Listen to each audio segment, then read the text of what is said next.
السلام عليكم ورحمة الله وبركاته. ازيكم يا احلى مشاهدين واجمل متابعين في الدنيا؟ بعد ما سماح انور اهانت الشعب المصري واتريقت عليه وقالت كل حاجة وحشة على الشعب المصري، طالعة وبتقول بعتذر للشعب المصري، ويا ريته كان اعتذار. انا حسيت منها بكل كبر وغرور انها طالعة بتقول الكلام ده. تعالوا معايا اقول لكم سماح انور قالت ايه. قبل ما اقول كل التفاصيل، ما ننسوش نصلي على حبيبنا المصطفى سيدنا محمد عليه افضل الصلاة والسلام. وفضلا وليس امرا دعمينا بلايك، ولو اول مرة تشوفيني ما تنسيش تشتركي في القناة وفعلي زر الجرس علشان يوصلكم من كل جديد. تعالوا ما اقول لكم سماح انور كانت بتقول ايه.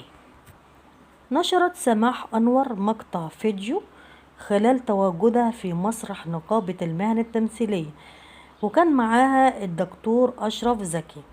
اعتذرت خلاله الشعب المصري وقالت إنها لم تكن تقصد الإساءة، ونجاحها خلال مسيرتها الفنية كان بدعمهم. وقالت كمان سماح أنور للدكتور أشرف زكي: بشكر حضرتك لوقوفك جنبي في سوء الفهم ده، بشكر كل الناس اللي تفهمت موقفي، وبالنسبة للناس اللي فهموا موقفي غلط أحب أوضح: أنا ست مصرية وأهلي مصريين، ومصر دي لها عليا كتير، وما كنتش هبقى أي حاجة لولا مصر وشعبها.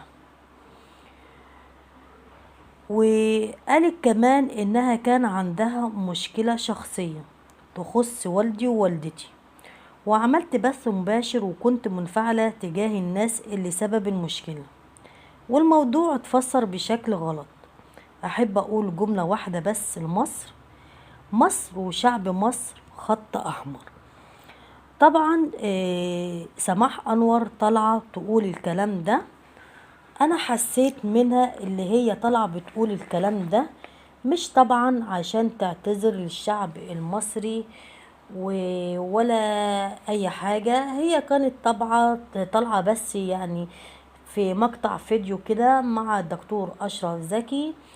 كانت طالعة يعني المقطع حوالي دقيقة كده، والفيديو يعني حسيت بكل كبر وغرور كده منها انها طالعة بتقول الكلام ده. طبعا بتقول الكلام ده مش اعتذار للشعب المصري ولا علشان في مشكلة زي ما هي ما بتقول. هي طالعة بتقول الكلام ده بتوضح فيه بس، طبعا علشان القضية اللي هتحكم على سماح أنور بتطالب بحكمتها بسبب اللي هي قالته، وبسبب أهانة الشعب المصري اللي هي كانت بتقول عليه. وهي بتقول ان كان في مشكلة ما بين والدي ووالدتي، وانا كنت بوجه الرسالة دي لشخص ما. لا، انا عايزة اقولك يا سماح، انتي كنت بتوجهي للشعب المصري كله بالفيديو اللي انت كنت عاملاه. قلت الشعب المصري كله، ومش عايزة اقول الكلام اللي انت قلتيه واهنتي بيه الشعب المصري كله.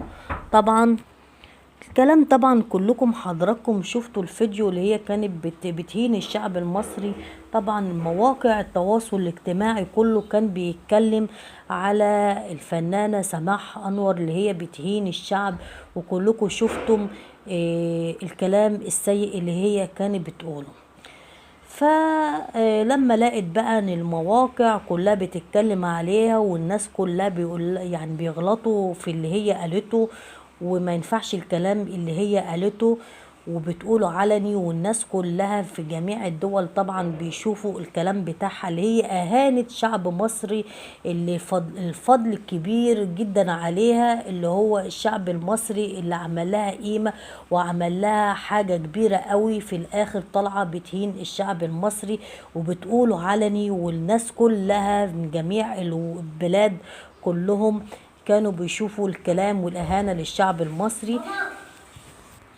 فقالت اعمل ايه، هطلع بفيديو كده صغير دقيقة مش اكتر، واقول الكلام ده اوضح فيه بس للناس، علشان الناس اللي كانت بتشتم عليا يعني بعد ما يشوفوا الفيديو ده مش هيشتمهم ولا حاجة، لكن عايزة اقولك يا سماح احنا خلاص انت بقيتي في نظرنا حاجة وحشة قوي لما تشتمي على الشعب المصري.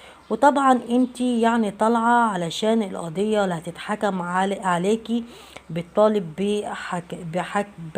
بحكمتها عليكي بسبب الإهانة اللي انت كنت أهانتيها للشعب المصري كله. ويبقى كده يا حبايبي خلصت الفيديو اللي كنت بوضح فيه الاعتذار الفنانة سماح أنور بالكلام اللي هي قالته. هل انتوا اقتنعتوا بالاعتذار اللي هي كانت بتقوله، ولا انتم يعني شفتوها اللي هي بتقول كده علشان بس خوفا من المحكمة اللي هي هتحكم على سماح أنور؟ طبعا انا مستنية ارائكم، لاني ارائكم بيهمني جدا جدا. ومع الف سلامة يا احلى مشاهدين واجمل متابعين في الدنيا بحالها.